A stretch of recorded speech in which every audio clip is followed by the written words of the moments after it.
Pleasure to welcome you. I'm Debbie Buchholz. I'm the managing director at La Jolla Playhouse. And it's fantastic to have a second coffee during this month of December. So Jefferson is one of our amazing favorite artists. Actually, he was in a play the first season that I was at the Playhouse in 2002, Tartuffe.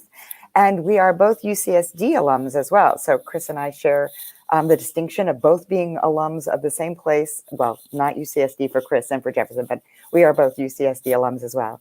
In addition to Christmas Carol, we hope that you will enjoy our Digital Without Walls programming. Over the last 8 months, we've developed 14 new virtual productions, which are all featuring acclaimed local and national Without Walls artists. I hope you'll check them all out on our website. So without further ado, let's get to the conversation. It's a pleasure to introduce our very own Christopher Ashley, the Rich Family Artistic Director of La Jolla Playhouse. Hi, Chris. Debbie, thank you very much for that wonderful introduction, and it's good to see you this morning. So we're delighted to have Jefferson with us. As Debbie mentioned, he is a UC San Diego MFA graduate. And he and I actually worked together for the first time. We were just talking about this backstage in 1984. So that means we have a 36-year-long relationship, and I'm still incredibly delighted to see him every single time we do. The most current thing that we're going to start off by talking about is that he's just performed all 50 roles in a new adaptation of A Christmas Carol, which he made together with his wife, Susan Lyons, and the two-time Tony-nominated Michael Arden, who also directed it. And it's been called a tour de force by the New York Times and a Critics pick. And we're delighted to talk about that. I think many of you will have watched it because it's part of our gift to our subscribers in this this holiday season. And for those of you who are not subscribers, and if you have not already watched it, you can check it out and purchase a ticket for it through our website. So I think there's a little clip of it before we ask Jefferson to join us. Why don't you roll the clip? The strangest thing about it was from the crown of its head there sprung a bright, clear jet of light by which all this was visible. Are you the spirit, sir, whose coming was foretold me? I am. With who and what are you? I am the ghost of Christmas past. Long past? No, your past. What business brings you here? Your welfare. Rise and walk with me.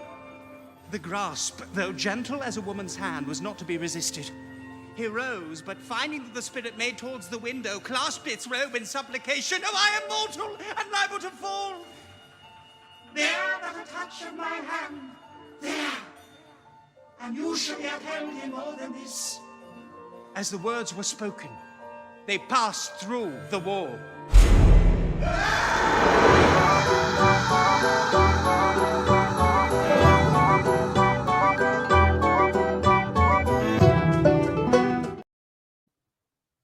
Fantastic.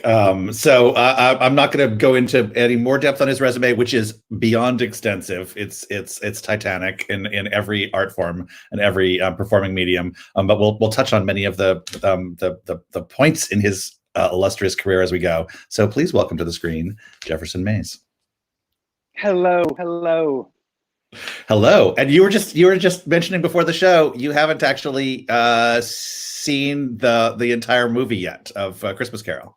No, I haven't. We have the link to it, but we're unable to attach it to our smart TV. So either our TV is not as smart as we thought it was, or I'm not as smart as I thought I was. But anyway, someday we'll see it on a somewhat larger screen. But for now, it was just a little on your device. Yes, you're watching on your phone. I actually remember the first day I was at the Playhouse in 2007. I had dinner with Joan and Irwin Jacobs, and at the time, Irwin Jacobs put his little cell phone down on the phone table and said, "Many people will experience their movies through their phone in years to come."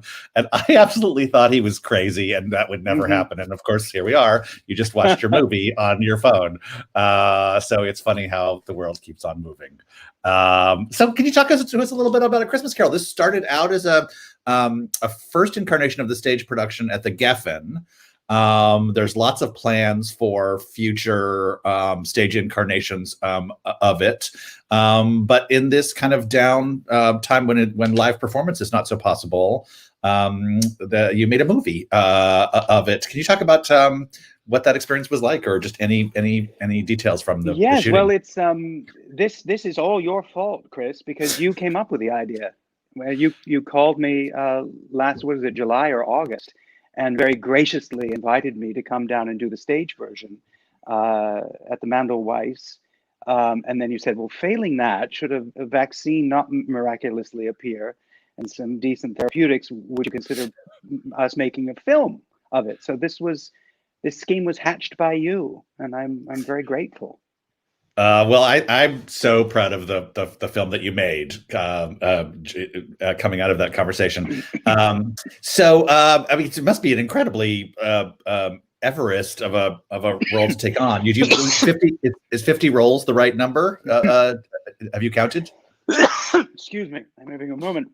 I've never had the courage to count them up, actually, but I'm told it's somewhere in the neighborhood of 50, which I think is a bit misleading, because it's generally me telling the story of A Christmas Carol. So from the narrative river, if you will, bodies sometimes float up the surface and then sink down again. Sometimes you just see a hand or a head. So a few of the characters are more or less fully embodied, and others are mentioned in passing. And I try to, color a line of narration or a bit of dialogue, or come up with some sort of salient gesture to give an idea of what they may be like. But one of the wonderful things about it is it's mostly up to the audience's imagination to fill out the play, and which is, as you well know, one of the glories of theater, in which we both sort of lean in and in a wonderful collaboration to create a theatrical experience. That's a wonderfully morbid metaphor about the bodies drifting up from the river of the narrative. It's a beautiful celebratory theatrical adaptation, and also there really are dark tones in it as well. It's moody and exuberant in equal measure. The piece that you made. What was it like to work with Susan on it? Your wife, who I think is there she is. It was so wonderful. We had this chance meeting with Matt Shackman, the artistic director of the Geffen Theater here in Los Angeles. We were walking our dog through the La Brea tar pits, as one does out here, and he asked me, is there anything we were interested in doing possibly in the next season? And Christmas Carol came to the forefront of my mind, and he said, great, let's do it. So we had the luxury of spending sort of that spring and summer reading through Dickens's novella and fashioning our own adaptation. But we used as our primary source Dickens's own adaptation of A Christmas Carol. He very quickly saw its dramatic potential, and he himself was a very gifted amateur performer, great lover of the theater, went to the theater every night, he said, for 3 years, and would learn the wonderful Monopoly logs, the one-man shows of Charles Williams, was that his name? Anyway, but he would perform A Christmas Carol along with other of his greatest hits before audiences throughout Great Britain, and I think 2 national tours of the United States towards the middle of the 19th century. So we used his very brutal cut of the unexpurgated manuscript. He really killed his darlings, just great slashes of blue pencil throughout. And so we used that. We made some further cuts and some restorations of some of our favorite bits from the novella, and crafted what you see on film. And Dickens did it as a sort of similarly, like as a storytelling event with him solo, but kind of voicing all the different dialogue from all the different characters. I believe so. Yeah. And to great success. It was a minimal production. I mean, it was just a lectern, some lighting, reflectors, and a carafe of water, and the book itself. And that's kind of how we envisioned it. We said, oh, it's going to be so simple. It's just going to be a table and a chair and the story and perhaps an evocative soundscape of some kind playing in the background. Cut to automation. Yes, all right, 5, 6, 7, 8. And but I'm so glad that happened. And I think looking back at some of my most fulfilling, happiest collaborations of this kind, it's when people are joined together through a love for the material, but also come with very different ideas about it. So I think, works of art are sort of tugged into shape ultimately through a healthy amount of conflict. That's actually interesting. I don't know that I've ever actually spoken out loud to other artists about that experience of every audience member walks in a live theater performance with a kind of preconception of some sort. Casual from something they heard in the advertising, or deep because they know the play and performed in it and have seen 15 productions of it. But then every production is a kind of negotiation with the pre-thinking that they bring in the door, and then you kind of find, all right, what is this production and how can you enter it as an audience member? So it's like there's always an adjustment period. Oh, it's never exactly what you thought, and sometimes it's radically different than what you thought. And that's part of the experience of theater, is not just understanding but re-understanding what it is. Oh, what a wonderful way of putting it. Yeah, I think so. And of course, I don't think anything has more baggage of that kind than A Christmas Carol. We all have seen it. Most of us have been in it. I think I'm the only regional theater in America today who's never been in a production of A Christmas Carol up to this point. For some reason, it's the cash cow of so many regional theaters. It's almost impossible not to be cast in it at some point. But that being said, there's also no gold standard production of A Christmas Carol. It has to be continually reinvented and rediscovered with every generation. One generation has Alistair Sim in mind, another Jim Carrey. So I guess that's the mark of a true classic, when it must be continually revisited, reinvestigated, and re-envisioned.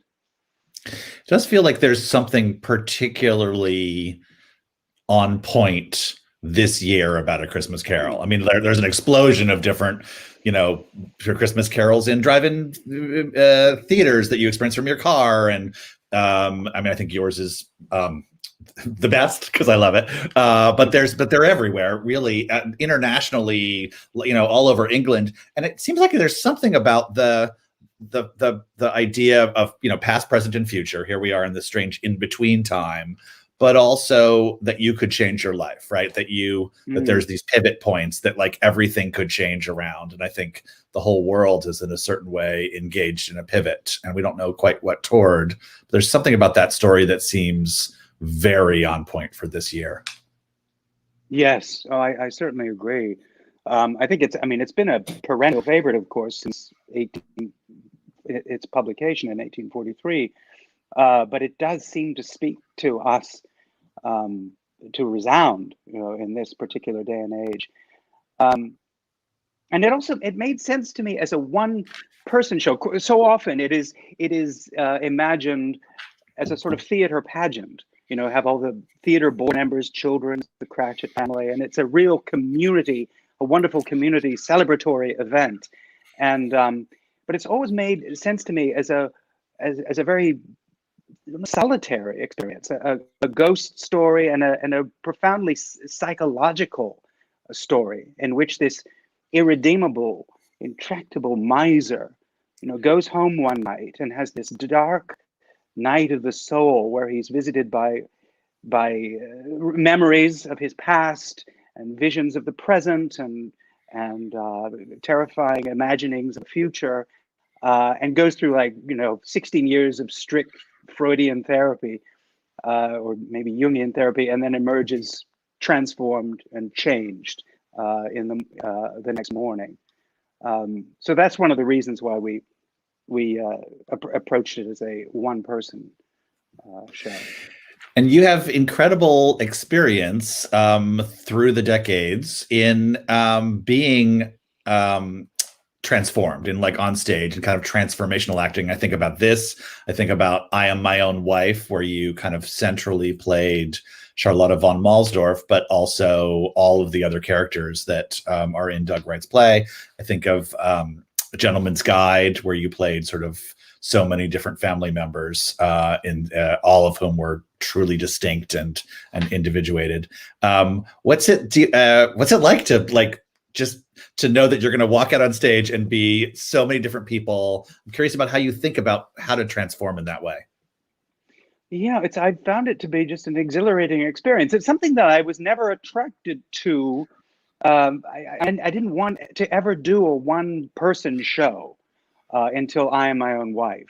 I was put off by them. So many of them seem to be sort of cases for the defense, and meet George Washington, and what drew me to I Am My Own Wife was such a mosaic, such a fragmented portrait of this rather doubtful narrator, that it was rather thrilling to do. But as far as approaching character and differentiation of character, I think it's a pretty workmanlike approach.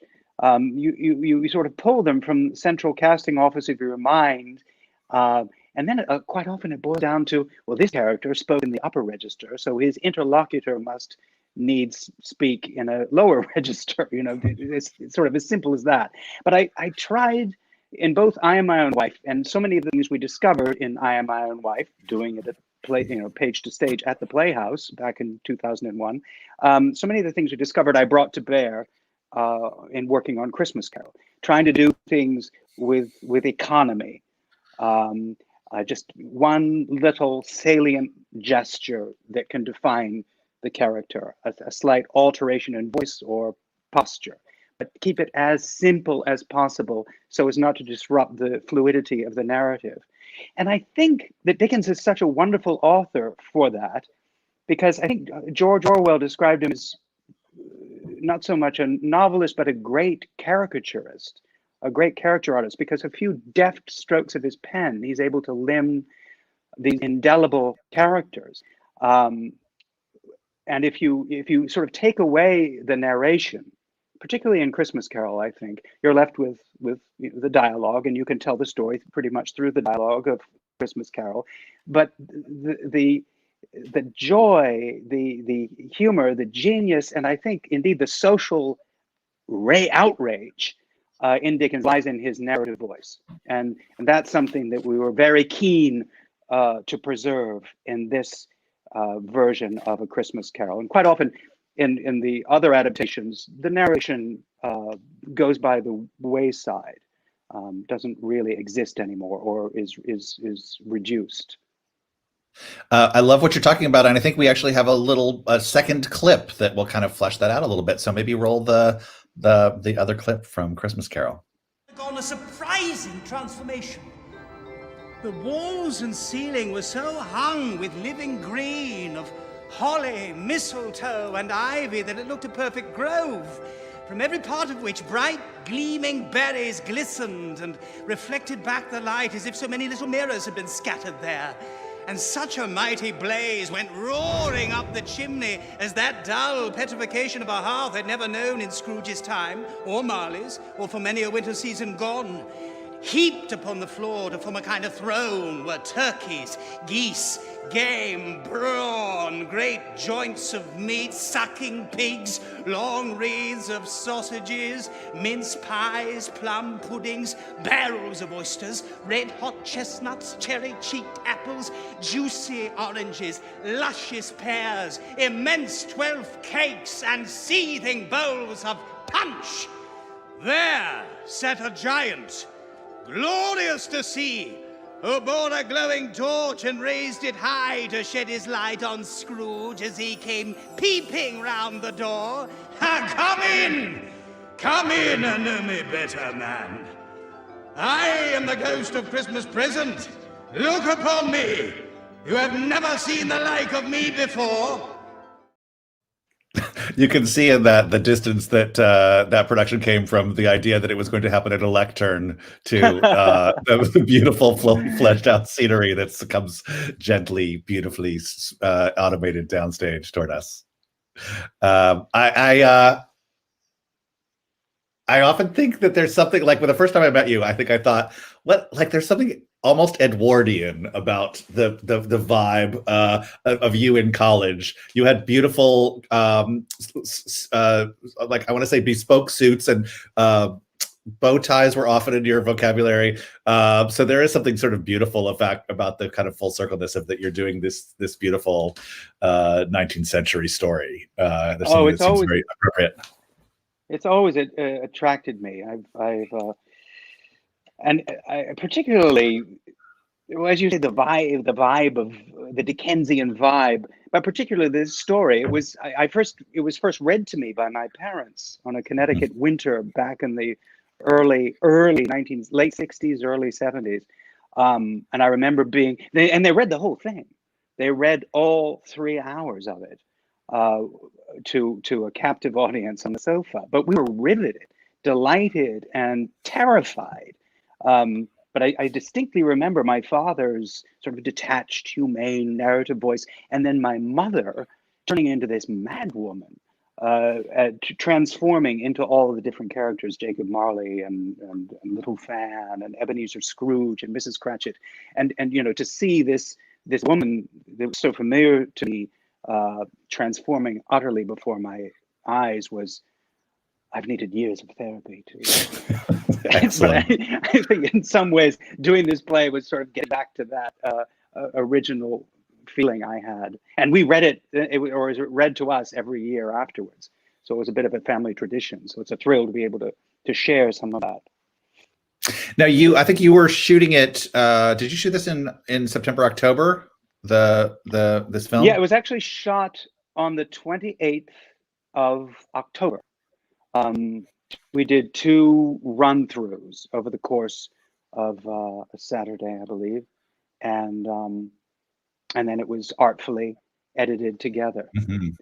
We were shooting Diana almost at the same time. That's right. In early October, and it's so interesting, this in between moment right now between times when people can come into a theater live. There's all of this kind of capture of the theatrical experience going on, and I think your film does it so beautifully. Did you there was quite a lot of green screen as well as the kind of run through? Yeah, there was some green screen, and there's actually another version of this that I guess will be coming out in the next year, which is a more filmic treatment. I mean, it's still shot at the United Palace Theater on that stage, but it features that vast vaudeville house a bit more, which was utterly empty, of course, and it's kind of a poignant reminder. I mean, I couldn't help thinking, doing a show of all the empty theaters across the country, and of all the 3,293 utterly empty seats, and just thinking of all the lost souls to this wretched pandemic. So it added a certain poignancy to the whole endeavor. But this second version, I think my narrative character is seated out in this empty audience, turning around every now and then and directly addressing the camera with bits of narration while the play is going on the stage. And parts of it are filmed in the lobby. And so, and I think we're going to be doing some exteriors of some kind in the coming year. So there'll be another more filmic version of this, which will be largely the theatrical capture as well, but a few more bells and whistles. It could be like the serial things that Dickens, like every year people can come back and see the film again with new details. Yeah. And I'm sure. Oh, go ahead. Please. No, please, after you. I just the act of making art or filming these in these times was just bizarre, wasn't it? I mean, having a pharyngeal swab shoved up your nose every morning when you come to work, and then having to rehearse. I don't know what it was like with Diana, and sing, my God, but rehearsing and speaking this text wearing a KN95 mask and a face shield. Yeah. I mean, lots of gesticulation and eyebrow movement, but it was weird to be so impeded. In some ways, I was thinking of like the Greek orator, Demosthenes, filling his mouth with pebbles and and orating into the crashing waves of the Aegean. You know, it was sort of exercise of sorts. And once mask was off, you just sort of exploded. The moment of the unmasking in these processes, like where you kind of rehearse it in mask and then like, okay, we're going to shoot, out comes the mask, is actually remarkably dramatic and emotional. That thing of like, oh my God, the person has arrived again. They're no longer enshrouded. Absolutely. Yeah. That was extraordinary. And what you were mentioning about like the sort of emptiness of all these spaces, we talked about that a lot as we were shooting Diana, of not, you know, before this year, it would have been hard to imagine that only one Broadway theater would have something happening in it in the 2 weeks we were shooting and teching it. Like then there was a sense of privilege about getting to come to work, right? And there was a sense of that's a real honor again to get to come together and make new art. Oh, indeed. I just remember everybody in the crew being so happy to be there, doing this that we hadn't done in months and months. And it made it a very moving experience. So let's talk about your UCSD connection. You went to grad school there, and while you were there, you were in 2 different Playhouse shows. I want to say you were in Tartuffe. Several, I think. I was in a Scottish play and Twelfth Night and stuff at the old Warren Theatre, which is now a parking garage, I guess. Keith Redeem play, Life During Wartime, which is where I made my sort of official debut. Fortinbras at the Forum Theatre, Tartuffe, Importance of Being Earnest. So yes, I've been lucky enough to be back throughout the last few days. You also, did you do a Hamlet at the Rep? Yes, at San Diego Rep. I did. Did a Hamlet, and it was done. I remember the fight scene, in Act 5. We essentially lifted completely from the production that you directed me in at Sterling Memorial Library, because Todd Cerberus was playing Laertes in our undergraduate production in autumn of 1986, I think. He said, "Yeah, I recognized every bit of fight choreography." That's hilarious. Yes, so for but those if it of worked you, once.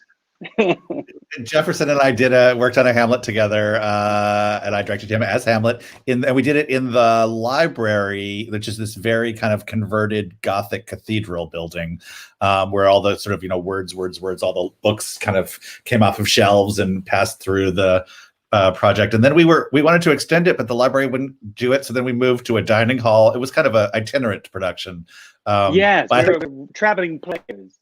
One of my strongest images from that production, Jefferson, is the morning of the first performance.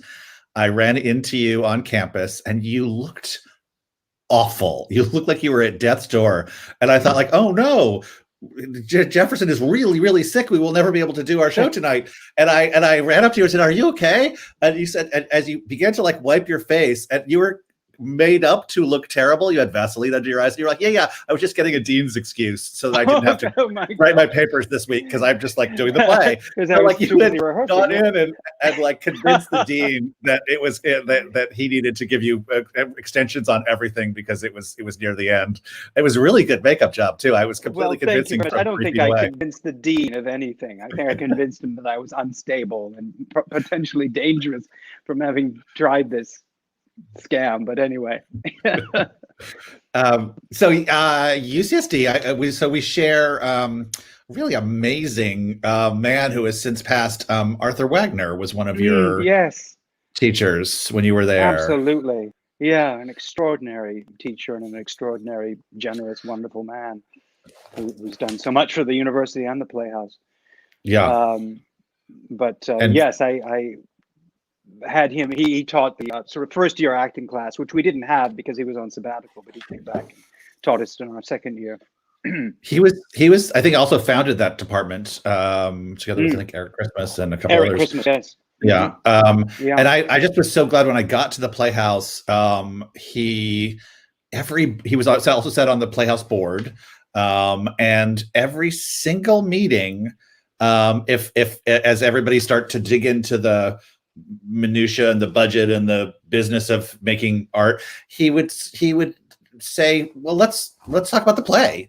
Like, what kind of art are we making, and what is it saying, and why does it matter? And he would always lead us back to a conversation about the art, and he was so passionate about why make art and what it can do to bring people together and to help transform people's imaginations. And I found him just inspiring every single board meeting and every conversation. So I'm glad we shared him. There was nothing jaded about him ever. No. He had this kind of childlike wonder, curiosity, interest in the theater that somehow was never eclipsed by anything else, no matter how many faculty meetings he attended. You know, he was unaffected by that. And he and his beautiful wife, Molly, were just tireless, generous, beautiful, wonderful supporters of it. Yeah, no, I feel privileged to have known him. Indeed. You mentioned I Am My Own Wife, which began as it was our very first Page to Stage, actually, at La Jolla Playhouse. So it kind of it was a very auspicious beginning to that program, because it went on to win Pulitzers and Tony Awards for everyone involved, and was, just it turned into this extraordinary event. And then you came back to the Playhouse, I want to say a couple of years after that, on tour. Yeah, about 4 years after it. Yeah, you hosted us at the Mandel Weiss on tour, and we finished the play there. I mean, it started out at Sundance, but then the Playhouse generously invited us to just Doug and me to make the second act as part of Page to Stage. I think Moises was all filming Laramie Project for HBO, and so we crafted it, working with many of the same methods we used with Moises, and got like Charlotte's Stasi file arrived in the mail while we were in La Jolla, so that was very exciting. But yeah, thank you for that, about the plan. Doug and I actually were when Doug first met Charlotta von Malsdorf. Do you want to give them, for anybody who didn't get a chance to see it, give them the thumbnail of the story? Yeah, Charlotta von Malsdorf, this singular, real person, who survived the Nazis and the communist regime in East Germany, living openly as a cross-dresser. That's kind of reduces her life to in too simple a way, but a very complicated person. It's revealed through the course of the play that maybe she did some things to enable her to live her life as she wished. Yeah, it still remains a fascinating, fragmented portrait of this person, and I feel in many ways I don't really know her any better than I did then, when I was first discovering who she was.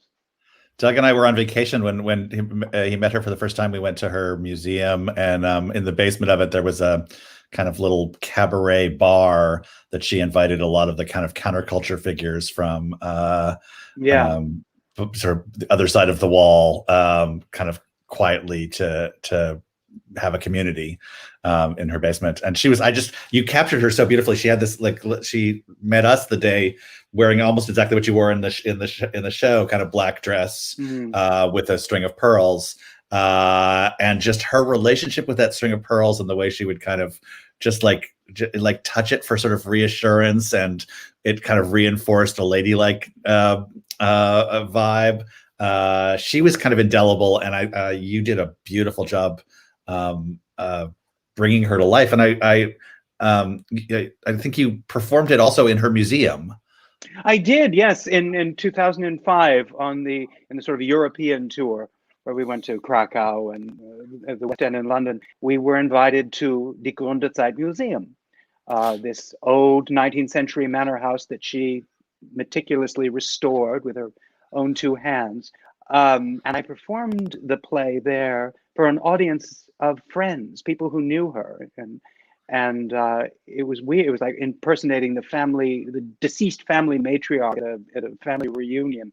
But it was such a haunting experience, and that I was in her actual house. I would pull up the little model sofa I had, of hers, and there would be the real sofa across the room. I told a portion of the story in which her father's coming back to the house during wartime through the snow, and she sees him through the window, and I went over and I opened a lace curtain in the window, and out of nowhere it seemed snowflakes were beating against the window panes. So it was an experience I will never forget. It's the true site-specific theater to do that Exactly. show in her museum where the actual furniture. Yes. Yeah. You're making me think about we partook Come From Away about events in a Newfoundland town during the week of 9/11. We performed it in the ice rink, which they had turned into a refrigerator in Gander the week of the events of the show. So like being in this ice rink, performing it for the people who are in the play and 2,500 other, people who are kind of, represented by connection to the story. There's something that's amazing about performing for the people who have lived the story. Yes. Yeah, truly. Yeah, and it goes beyond theater somehow and enters the realm of ritual or a religious experience almost. Yeah. How have you been surviving this strange in-between time? Oh, it has certainly been strange, although I'm sort of an introvert by nature, so I'm ashamed to confess that my life is not markedly different, really. I still creep out at night like Boo Radley and wander around the neighborhood and come home. But I've been fortunate enough to be sort of marooned here in Los Angeles, but it's enabled me to do some television and film projects in the off time. But I'm of course champing at the bit to get back into a real theater with a real living, breathing, gasping, laughing audience.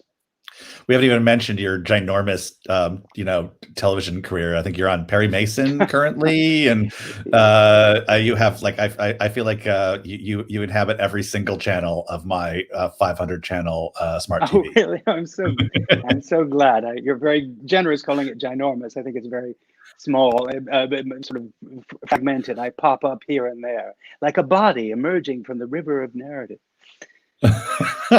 Nice. I am reminded that we began our knowing each other on a production of Terra Nova about a doomed expedition to the North Pole, South Pole. South Pole. The Scott expedition. Yes. Race to the South Pole against Amundsen, the Norwegian explorer. Ted Talbot wrote it. Mm-hmm.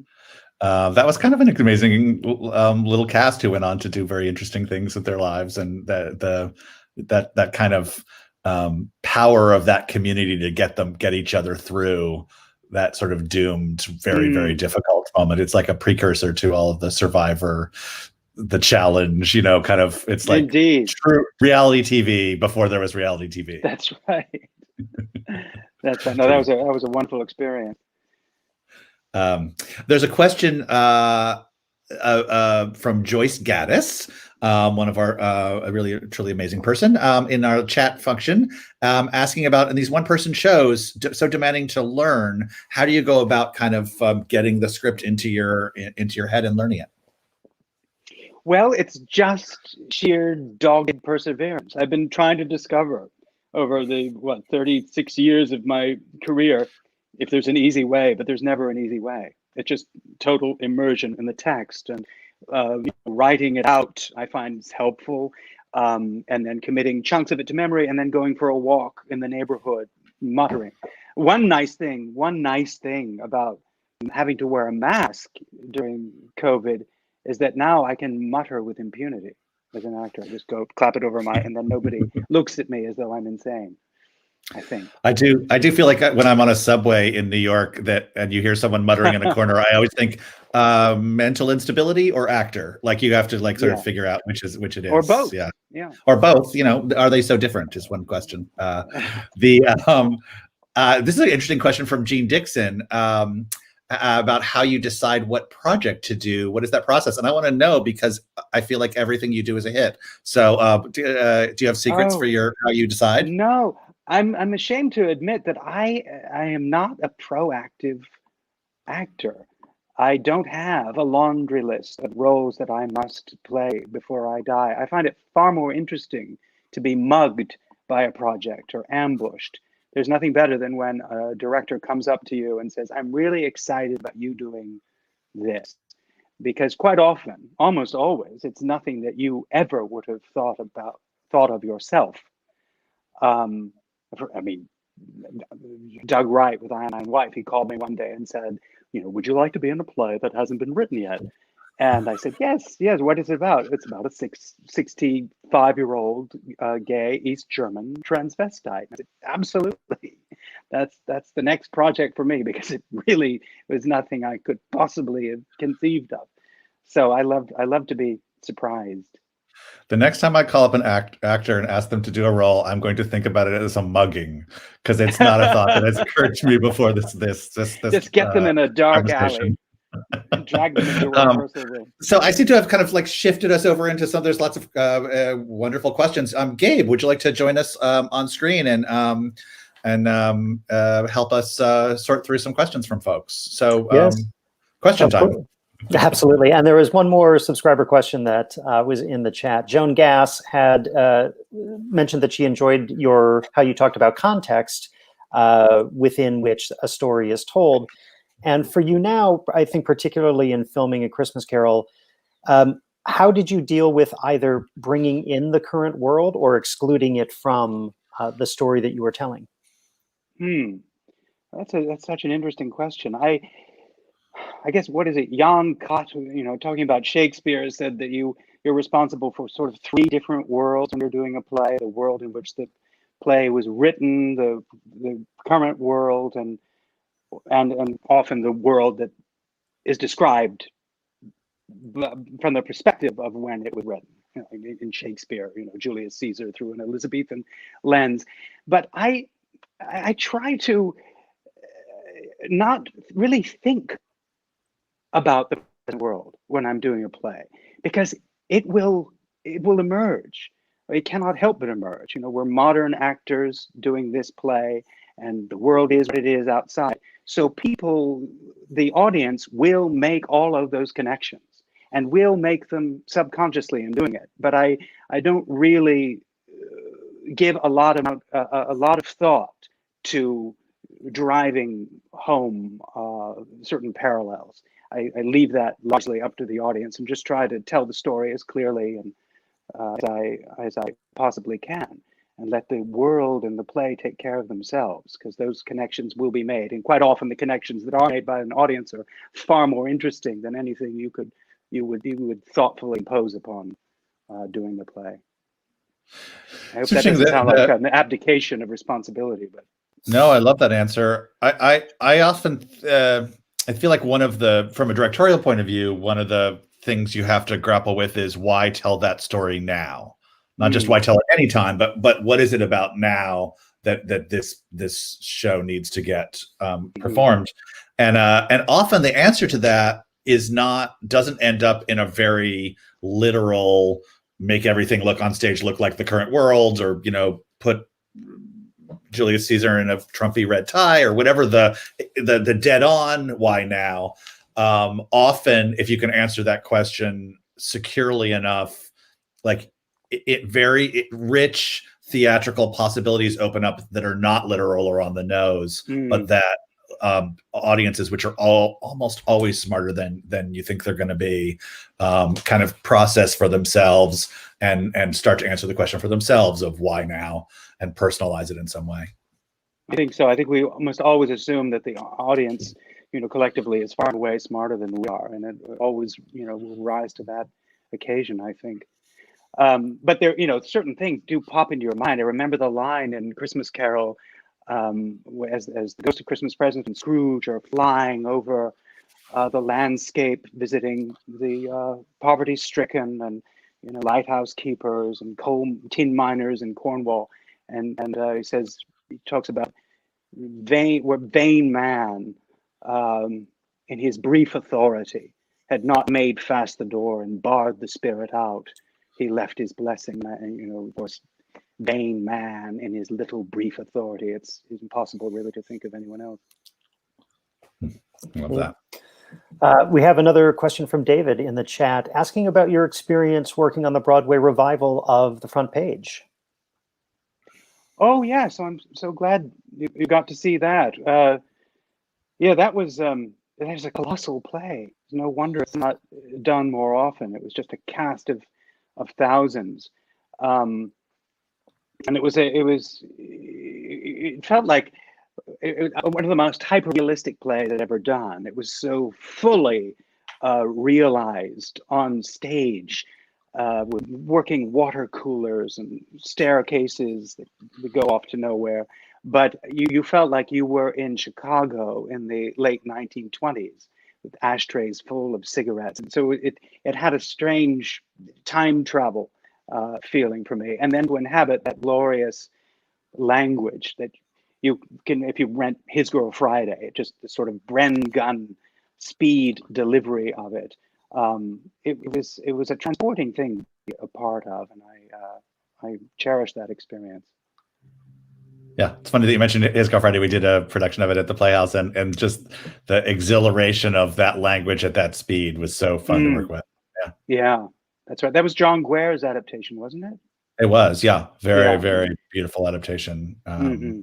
It's a really, it's interesting, like that those two, The Front Page and His Girl Friday, are working from the same DNA, but are really very distinct events, really largely by putting a romance or not at the center of it. Like whether it's bromance, like, men bonding largely with each other through sort of, through work, or whether it's, romantic romance.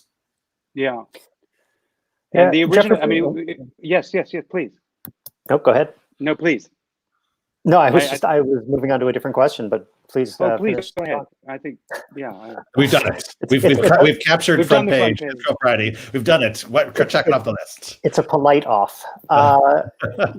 So you mentioned in terms of projects, more that they find you and, as you described it, sometimes assault you and steal your wallet in an alley. But do you have a particular preference or affinity for one type of project, be it a musical versus a play, or a new work versus a classic or a remount? Just somewhere where heart lies more, or are you comfortable in every arena? Oh, I feel very lucky to have had such a various career so far, in which I've been exposed to all of those things that you've described, and I think that makes for a rich theatrical life, with lots of artistic variety in it, stylistic variety. But I do love language plays, and that may be even a redundant thing to say, because I guess all plays are language plays, just to a long stream of words. But I love the theater so much, and I love rich language.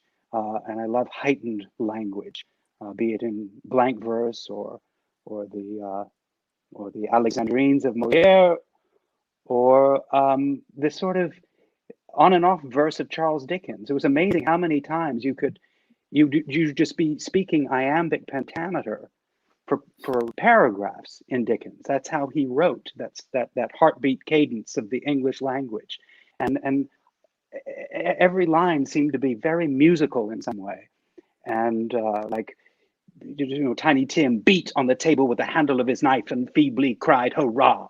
I mean, there's just such visceral pleasure in saying those lines. So I love the visceral pleasures of language, and the place where I get that most, of course, is in the theater itself. Love that. And you had talked earlier about having an initial antipathy towards solo shows, but as you became more and more prolific in them, Martha Dennis is curious: do you prefer now many roles in a play or just one?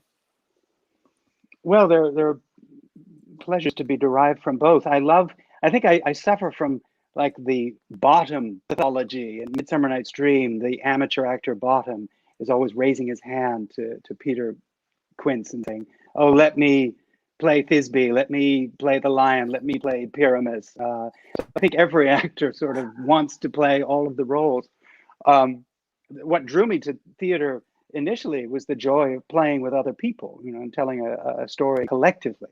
But as I've grown older in it, perhaps I love having the sort of narrative control myself, being able to tell a really good yarn over the course of an evening. So yes, it's something that I've warmed to and perhaps grown into. I think I shared with you, Jefferson, sort of when I was in college, I think I turned my nose up at one-person shows a little bit because I thought interaction was the chemistry, the play of between people was kind of the center of the event. And I think I've sort of fallen in love with the possibilities of a one-person show where the interaction with the audience is so much more direct and intense than it is in general when there's two people talking to each other on stage. Like the fact that one-person shows so often turn out and really speak to us, and the directness of that, and how much a part of an audience can feel at a great one-person show, I've sort of fallen in love with as well. Yes, I know. And it always reminds you that what you're experiencing together is a one-off event that will never be repeated. It just sort of reminds you about the singularity of the theatrical experience, that this is happening here, now. These people will never be in the room together again on this day, on this night. So yeah, it heightens that wonderful quality of theater. It's also, it's interesting when you start to shoot one person or like direct address shows, how much an actor talking directly to the audience sort of can be thrilling in the theater, and it feels very involving. An actor talking directly to the camera is actually more of an assault than an actor talking directly to the audience in a theater. Like there's something about it that feels, whoa, they're breaking, like I need them. They're like breaking the rules of film somehow. And figuring out how direct address works on film versus how it works in the theater seems to me a big question for direct address shows that are going to do a capture and then become a film. Yes, yeah, that was something that I struggled with because I was wondering how much of Christmas Carol to deliver right down the barrel of the camera. And but since we were in this theater and I was performing to this ghost audience, I was more performing for them, and then occasionally would fire, a sidelong glance down the camera to let the audience know that I knew they were there. Yeah, love that. Well, thank you. This has been an amazing conversation, Jefferson Mays. Always a pleasure to have you in our room. Such a joy to be with you. Thank you for having me. Jefferson, thank you so much. It's a pleasure to see you again. Look forward to the next time. Absolutely. Indeed. All right. And for a final word, we'll turn it back over to Debbie Buchholz.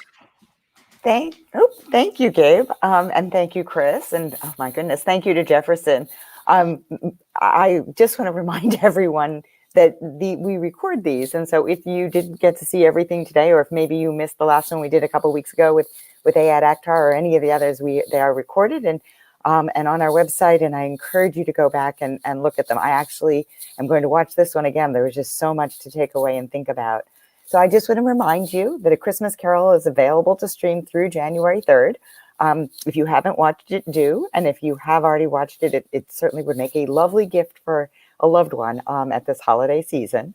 And please know that a portion of the ticket sales for this beautiful piece do go to benefit La Jolla Playhouse.